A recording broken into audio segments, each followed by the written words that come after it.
Hello, friends, and welcome to Wellness Wednesday Inspiration. Today is Wednesday. It's a beautiful day.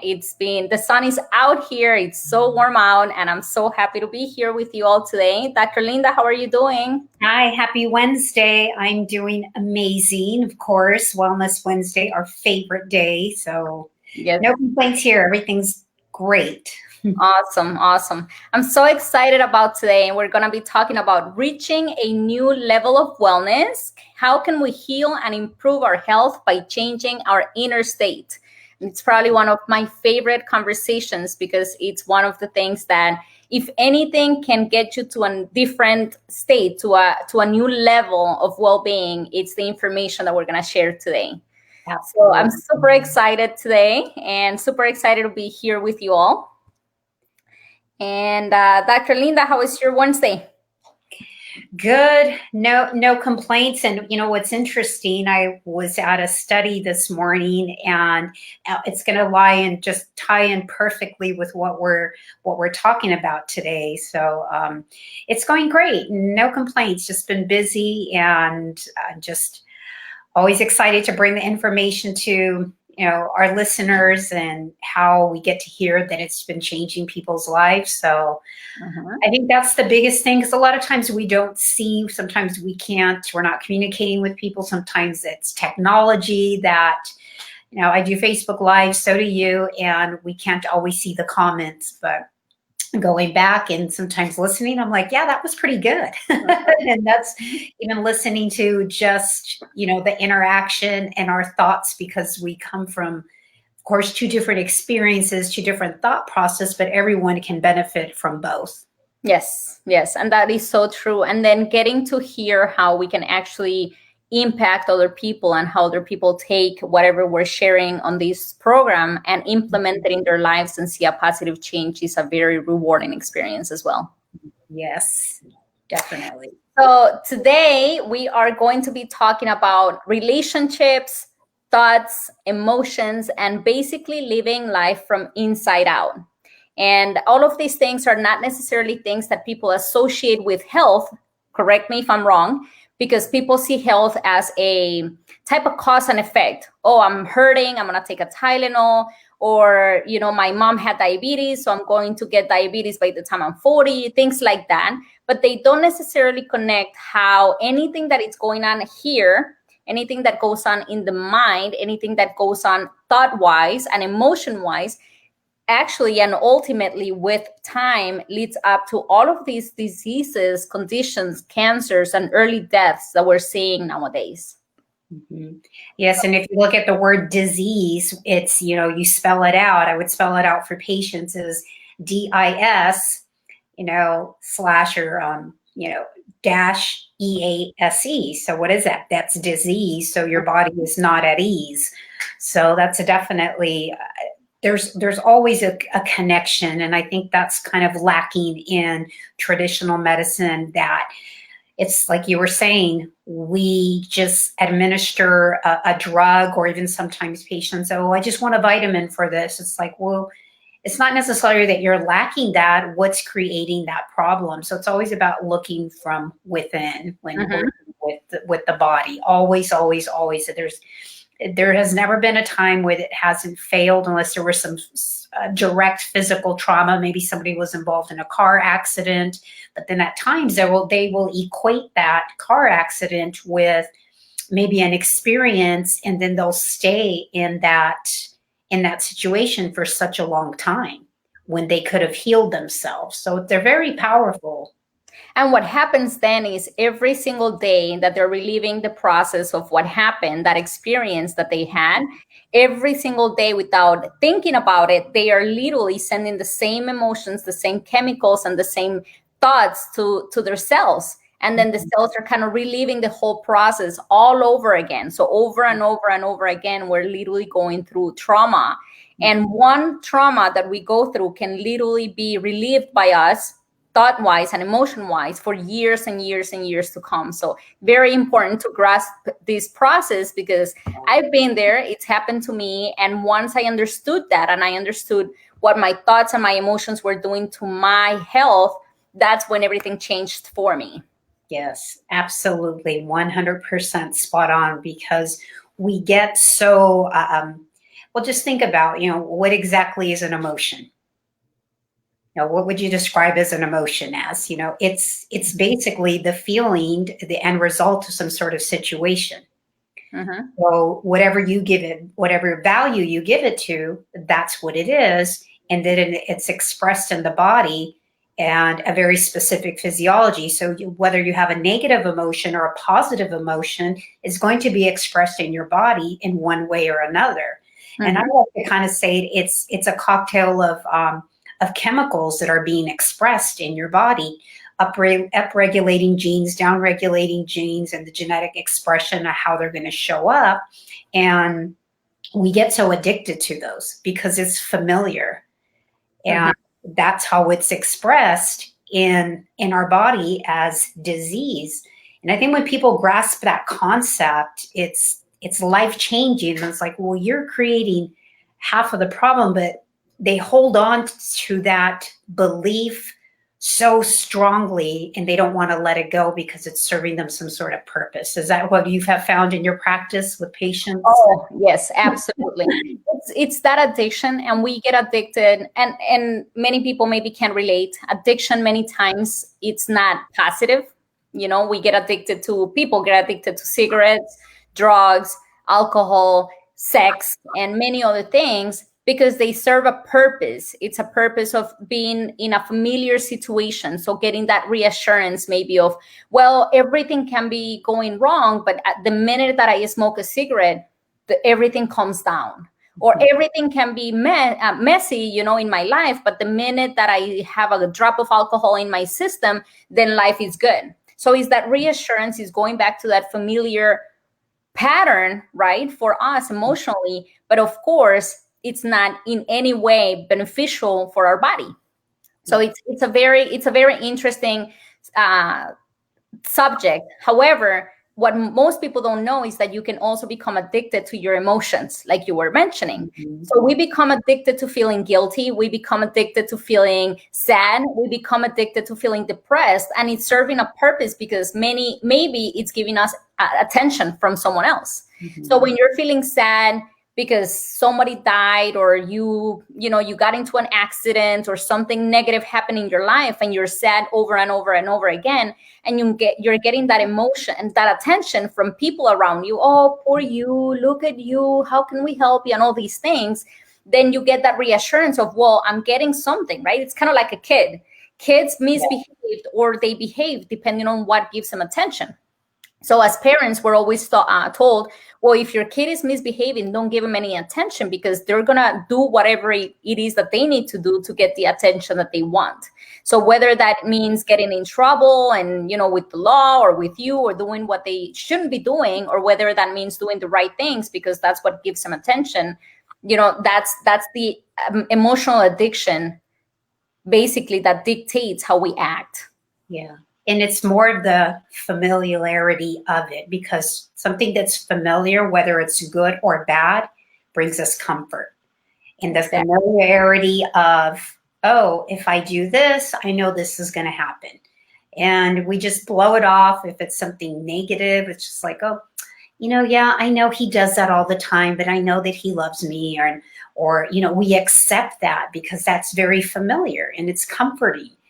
And also when as you were saying with emotions, they actually start to define who you are as a person.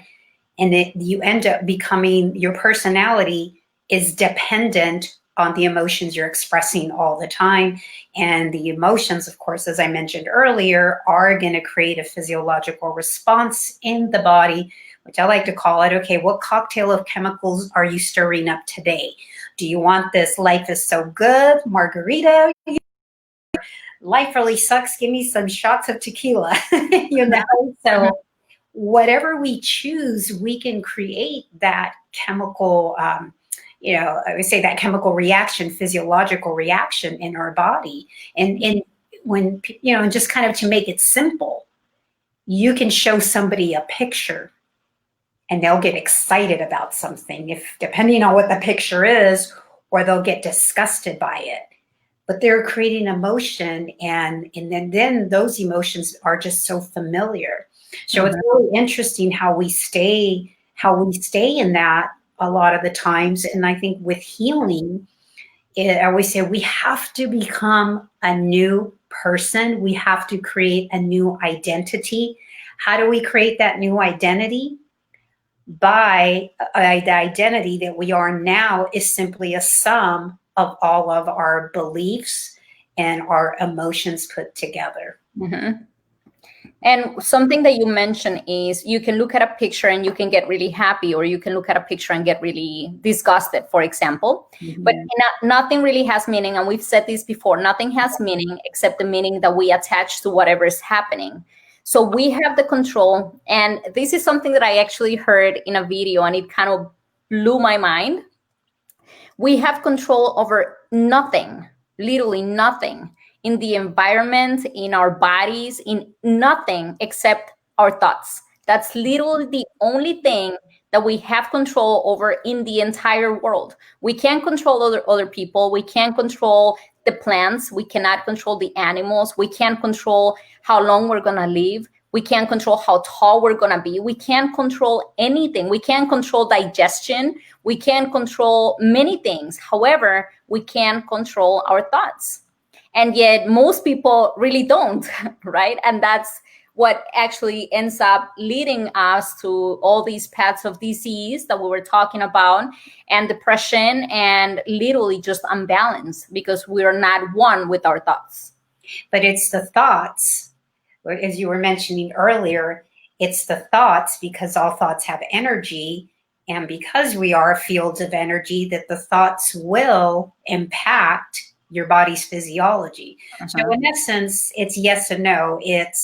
We don't have control of that, but in essence we do, because if we do, as you were saying, have control of your thoughts impact everything around you, because you start to attract kind of that same field. And I'm sure you've experienced, you walk in somewhere and you feel like eyes are just at you. You know, you can just see eyes just looking at you, and you feel it. There's something that's inside of you that feel it. And it depends on the look and the frequency that you're getting from another person. So when you walk in the door and you haven't seen your husband in a while, you haven't seen the kids in a while, and you're, say, in the house, and they are all trying to sneak up on you, but you feel them. And it's like they can, because, you know, they're so excited to see you and you're excited to see them, and your energy's almost like meat, that they're not going to scare you. It's like, I felt you there type of thing. So that's how powerful they are. And also, when you look at that and you realize that, it's like, wow, thoughts really are powerful. They are. You carry a frequency. They are. And a lot of the time, we also have to look at the whole relationships, because our inner health, and as you were mentioning earlier, you know, the inner being is very much, it gets sick, and it's a disease because it does start in here. But how does it start here?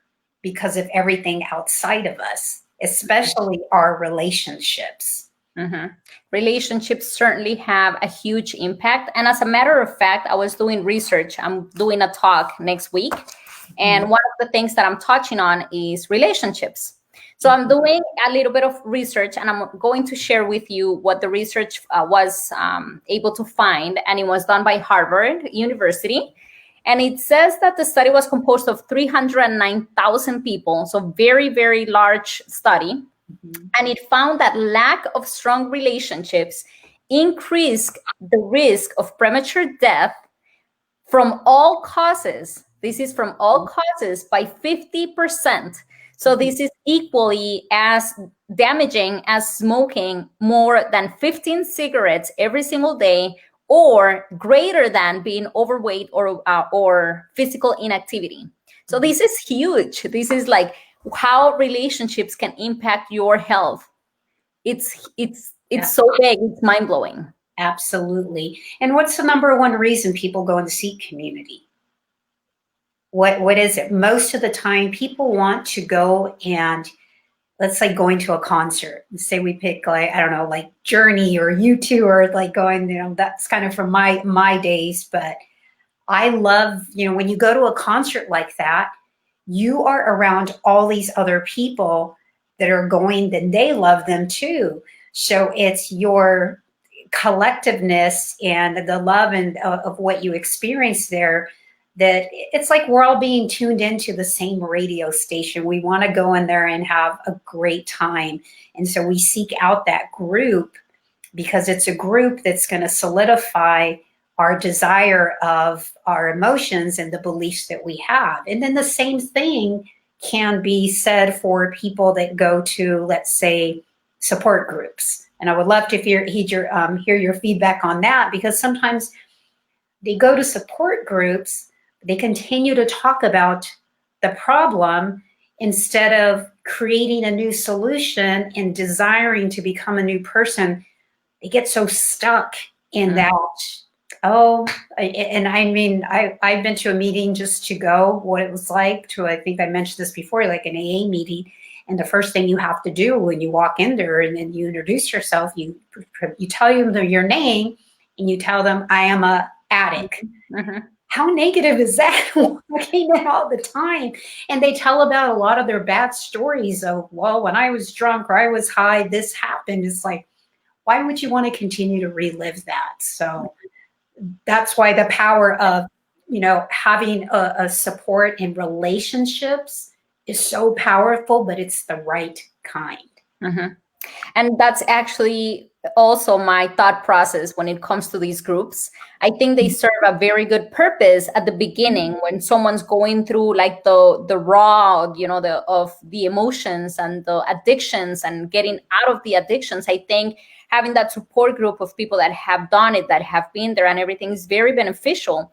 But then once you are clean and once you're a different person, because you become a different person. Mm-hmm. You become a different person once you're able to go through, deal with, and get rid of an addiction, an addictive behavior, whatever it was. You become a different person. Your identity is different. Your beliefs are different. Your thoughts are different. Your emotions are different. So your relationships also need to be different, because it's kind of like if you ever had a group of friends and you associated with those friends for something specific, and then you change and that something, it's no longer important to you, you can't really relate to those people anymore in the same way. And if you do, they may bring you back to that past that you're no longer associating or affiliating yourself with. So I think it's huge that, and something else is how or what follows the I am, right? Mm-hmm. It's so big, it's so huge because it becomes our identity. So I am fat, I am an alcoholic, I am an addict, I am sick, I am unhealthy, I am whatever. It becomes an identity. So going to these groups and saying, hi, my name is Fernanda and I'm an alcoholic. Well, what is that saying to my inner self? What is that saying to my subconscious mind? And what is that going to maybe make me react, or what kind of emotions and what kind of actions am I going to take when I'm not necessarily conscious and thinking? Yeah. Have you heard of the story of the bucket of crabs? No. Heard that story, the bucket of crabs? No. So, like you're talking about friends and in groups that you're in. So if you have a bucket of crabs and one's trying to get out and he's almost over the top, you're going to have all these other ones that are trying to pull him back down. Like, hey, where are you going? You got to stay here, And he maybe sees a possibility. I'm giving it a he, or let's just say she. They're trying to get out of that bucket, because in that bucket, it's the same old stuff. I'm not getting anywhere. So the crab tries to leave, but you have all the other crabs down trying to pull you down. That's why the circle of friends, as you were saying, when you start changing as an individual, you're going to lose friends. But for so many people, it breaks their heart. They're like, I've known that person since I was in kindergarten. Mm-hmm. And even be a family member. But are you going to be like that bucket of crabs, stay in there where all the crabs are just complaining and you're trying to get out and say, I don't want to be in this bucket anymore. I want to be in a celebratory bucket, not in the complaining bucket. So that's why it's so important that you create a group, a support group, friendships, but people that are going to push you to always be that better version of you. And that level continues to grow, Yes. and your desire for that person continues to grow. So now you remember the buckets, the crab of buckets story. Yes. Something else that I wanted to mention, and it's going back to the emotions that we were talking about and how important emotions are for our biology, and how emotions can actually create disease, and they actually do create disease. And there was a study that was done by HeartMath in 2001. And it was actually human placenta DNA that was taken and vialed and given to researchers, right? And the researchers were trained on different emotions. And so they had to basically feel an emotion. And after feeling an emotion, they had to go and test the DNA and see the reaction that the DNA had on the emotion that they were feeling, right?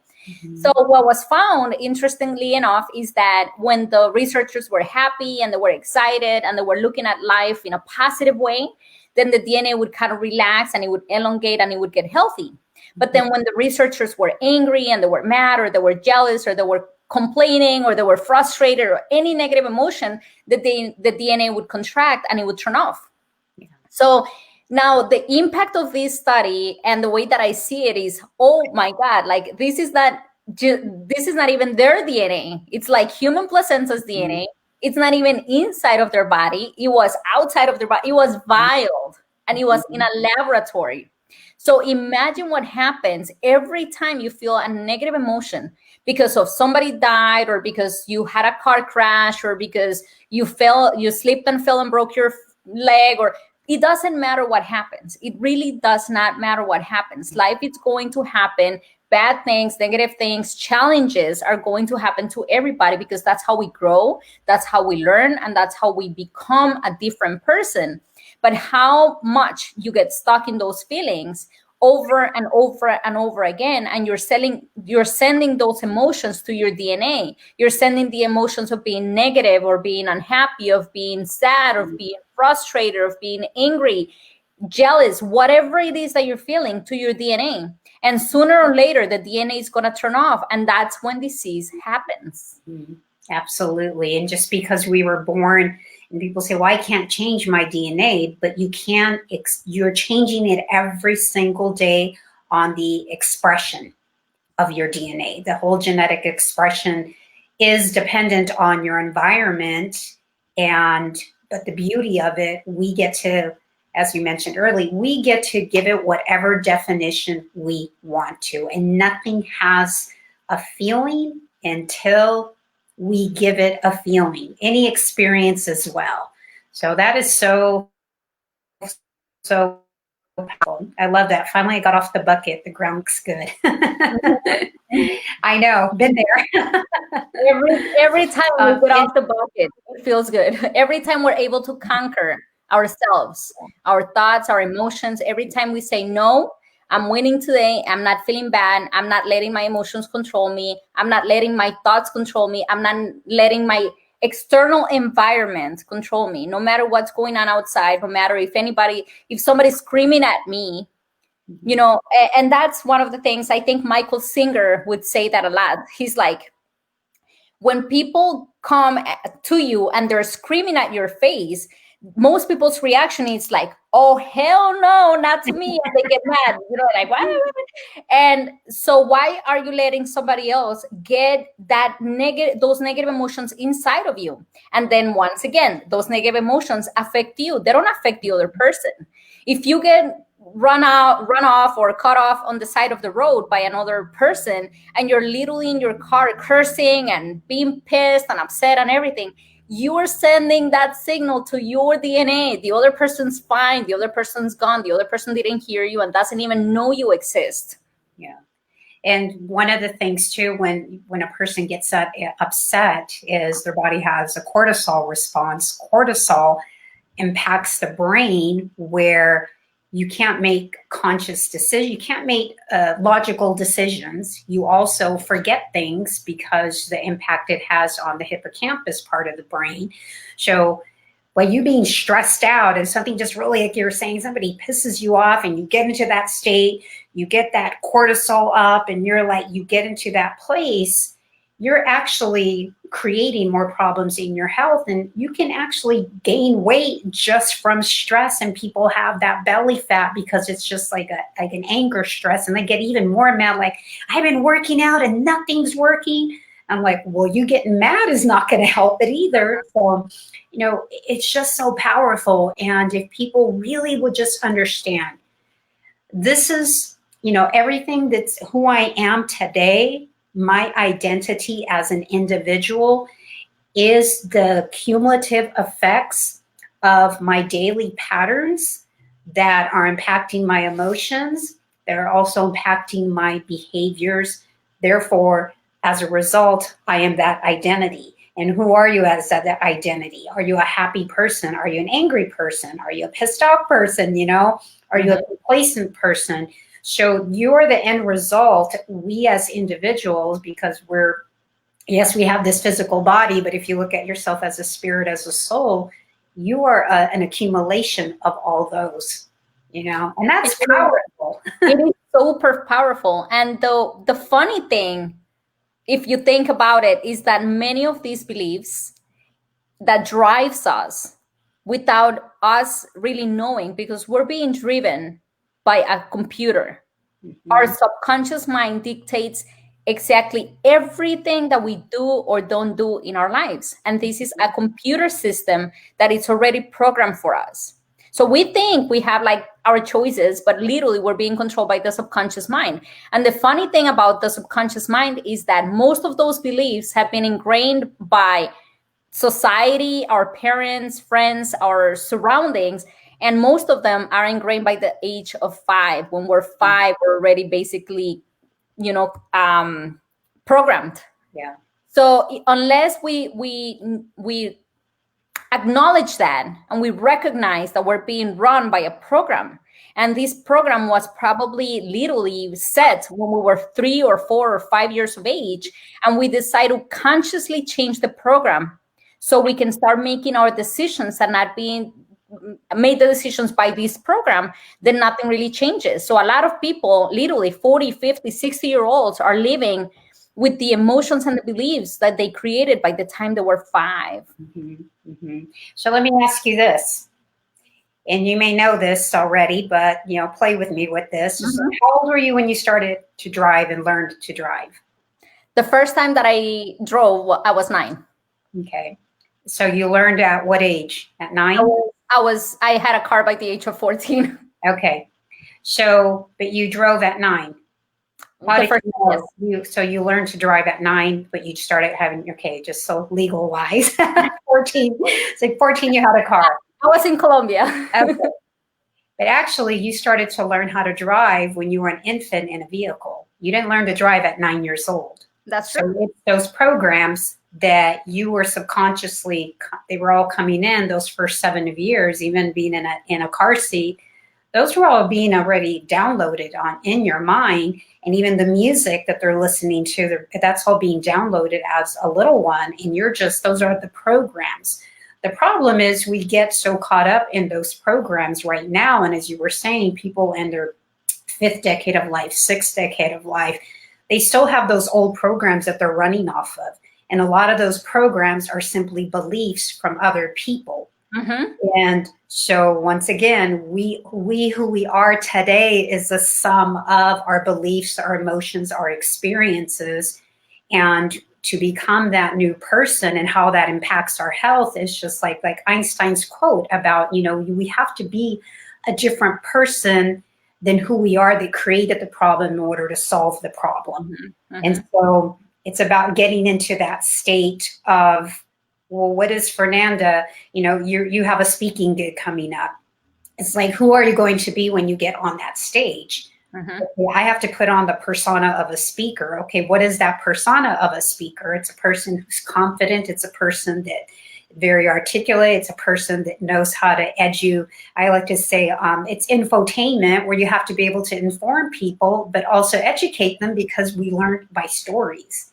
Mm-hmm. So it's really important. And I think that's where that whole part of the healing comes in. And and with women so much, it's like with the weight loss, I've always been a chubby girl. I'm like, and you're going to continue so until you stop telling that story and your belief that has now become your story and your identity. Mm-hmm.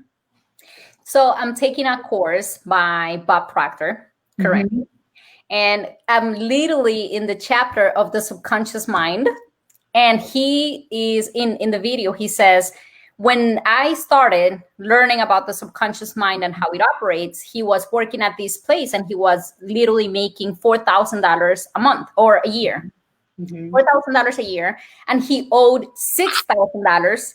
He was in debt for $6,000. So all he thought in his mind, all the thoughts that were going in his mind were, how can I get out of debt? How can I get out of debt? Well, even if it's how can I get out of debt, the thought ultimately is still debt. So what happens, you get more debt, you attract more debt, you attract more creditors and more, more people behind you that it's going to be coming after you with more bills and more, et cetera, et cetera. Mm-hmm. So same thing applies with health and maybe with weight. It's the same thing, you can't be focused on, well, how can I lose weight? How can I lose weight? I want to lose weight. I want to lose weight, because you are focused on weight. And as long as you're focusing on weight, you're going to continue to attract the weight. Yeah. So instead of saying, how can I, get the creditors off my back, or how can I get out of debt, or how can I lose weight? How can I become healthier? How can I become happier? How can I attract more abundance in my life? How can I attract more health into my life? That's the conversation that we got to change to. That's the thoughts, because ultimately those thoughts go into your subconscious mind. And once they are in your subconscious mind, you are going to continue to attract whatever it is that you continue to think about day in and day out. So if someone that is listening wants to lose weight, and you're looking at it and you're thinking at it as, I want to lose weight, that's not the appropriate way to think about it. You can't approach it like that, because all you're going to do is you're going to continue to attract the weight to you. So you got to switch the conversation, change the conversation, and literally ask, what is it that you do want? You don't want to lose weight. You want to be healthier. You want to be 170 pounds, or you want to be a size 4, or you want to, fit into as mediums. I don't know what you want, whatever it is that the goal is, but the goal cannot be to lose weight. The goal cannot be to get rid of pain, because all you're doing is attracting pain. Yeah. The goal has to be able to move freely, the joints to be, healthy and young, and for your cells to regenerate and become happier and healthier and whatnot every single day. That has to be the goal, not the opposite, not what you don't want, what you do want. And it's programming your mind, as you were saying with Bob Proctor. I love Bob Proctor. I've been studying him for years, and it's beautiful because, like you were saying, and what do I need to do to get out of debt? So he was asking his mind that, right? So his mind is going to go back to the old stories that it knows. So the way you can, even a person, let's just say you really want to heal your body. And we've seen this. I mean, I've seen this in the practice where patients, and I tell them 9 out of the 10 times, I said, this test is going to come back negative. So it's mostly like, I feel like a lot of women, they're like, you know what, they found a lump, they're going to do a biopsy. And I tell them, 9 out of 10 times, I says, it's negative. What if I have cancer? I'm like, what if you don't? So I said, let's focus on, what if this is just my sign that I need to take care of my health a little bit more? What would it take? And so let's focus on that instead of, because I said so many times doctors are wrong. They're taught beliefs and from beliefs from maybe a long time ago that haven't changed. And so I always give them the example of the 4-minute mile, right? You know the story about the 4-minute mile. It's just like, it's physically impossible to run a sub 4-minute mile. The body cannot do that. That was just in their heads now. Belief. But we probably have high school students really can run a sub 4 now. But after the first person ran it, guess what? The other ones, they're like, oh, his belief was I could run it under 4 minutes. So they adopted his belief, and guess what? Boom, started running under 4 minute mile. The same thing, and that's where the healing of, because that's what our topic is about, healing. It's taking on a new perspective, and it's about being bulletproof inside, but it starts right here, because this will impact every single cell that's in your body and the way it's expressed. And that's why it's always going back, to the emotions, into that identity, into the beliefs. If these beliefs aren't serving me, why am I limited in this belief? And you work through that, because it just becomes a place where people get stuck in, and it's like, do you really want to stay there? It's like, no, what's the opposite of that? Mm-hmm. So I think that's where the connection is, and people can definitely that's where the change happens radically, right here. We're looking for something outside of us, but it's exactly. And we have an inner healing power. All of us do. That's why when you cut your finger, it heals. That's why if you break a bone, it heals. That's why whenever there is something, it heals.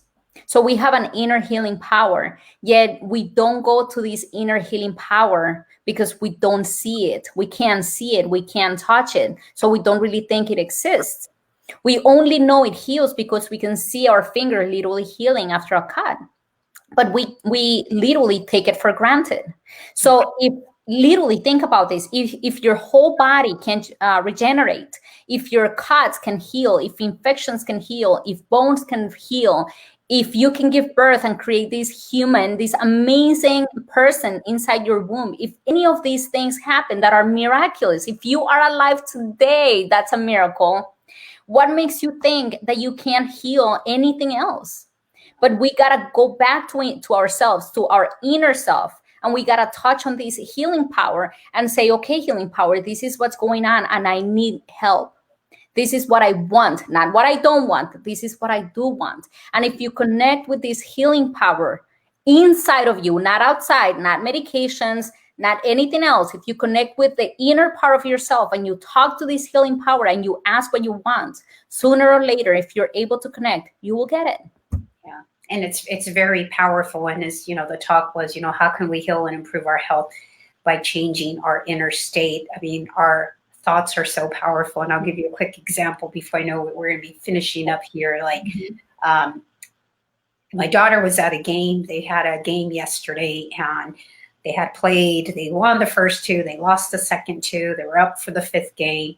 And I put something like in the group chat of the moms. I'm like, all right, we're going to win 25-19. And someone put the text back. They're like, they don't play up to 25 on the fifth game. They play up to 15. I'm like, okay, then we're going to win 15-9.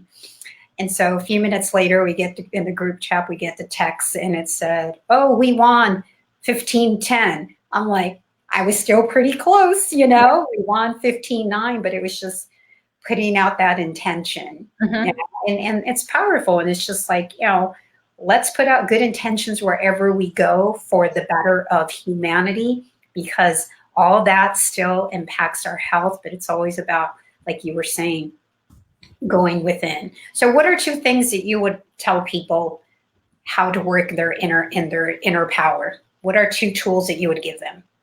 So the first thing is inform yourself about your inner power. Read about it. Literally, I'm reading this book right now, and you and I have talked about it, Becoming Supernatural. This book, it's for anybody. Anybody can read this book. It's such a powerful tool because it helps you understand your inside, your inner power so much better. Again, it's the untouched and it's the unseen, but it's the most powerful thing that we have. So read books that are going to benefit you. Read books that are going to fit your mind and are going to make you understand you much better. Not anything else, but you much better. Because if you understand you can conquer the world, basically. Yes. Your mind dictates everything else. And then the second thing that I would recommend is invest time in yourself. So aside from reading, because you can read everything, but if you don't apply anything that you read, then it doesn't really count, right? Yes. I think that one of my favorite quotes is, an ounce of action is worth a ton of theory. So if you read 10,000 books, but you don't apply anything, then it's not going to serve you any purpose. But if you read, and even if you read one book and you apply one concept, even if you listen to this video and you apply one concept, even if you listen to a podcast and you apply one concept, taking action today, not tomorrow, taking action today on something positive for you, taking that time and saying, okay, you know what, I'm worthy. Yeah. And knowing that if you change your inner state, things in your outside world will change because you become a different person and you attract different things. It doesn't happen the other way. You can force things outside temporarily, but sooner or later you will lose them. That's why people who win the lottery sooner or later lose the money. You can get lucky. You can get lucky with the job, but if you don't change your inner state, sooner or later you go back to where you started. So work on yourself, read, and take action. Mm-hmm.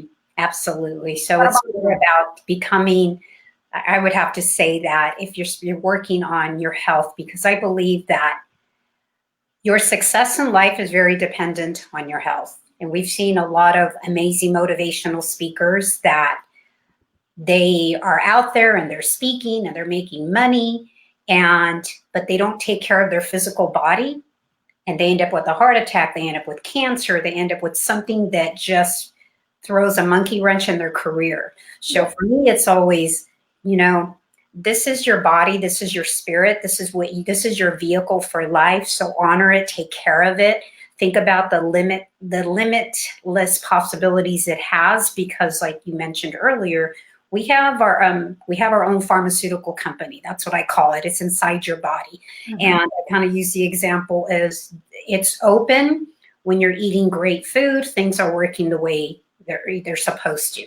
If you're eating candy and gum and junk, what is it doing? It's sealing that door shut from that natural pharmaceutical company that's in there supposed to be doing its job. So take care of this, but also when you're studying, like you were mentioning, if you are reading a book, if you are listening to a podcast, go back and take notes and listen to it, because you're learning it twice. This you're just listening, but you haven't learned it. Maybe it's something new, but it hasn't become a memory. So that would be my 2 cents. That's true. That's true. And just to finalize, I want to share with everybody listening, I have 2 events, actually more, but 2 within the next week coming up. I will be talking this Saturday. It is a summit going on Facebook. I'm going to put more details on my page, but it will be about staying focused on your goals. So accomplishing your goals, not letting other things stop you from reaching your goals. And this is going to be on Saturday. Again, I will be putting more information. And then next Monday, I am super pumped, super excited. I was invited to talk. It's actually an event going on in Atlanta. And I'm going to be talking with Mr. Les Brown and Kirsten Elise Dunn.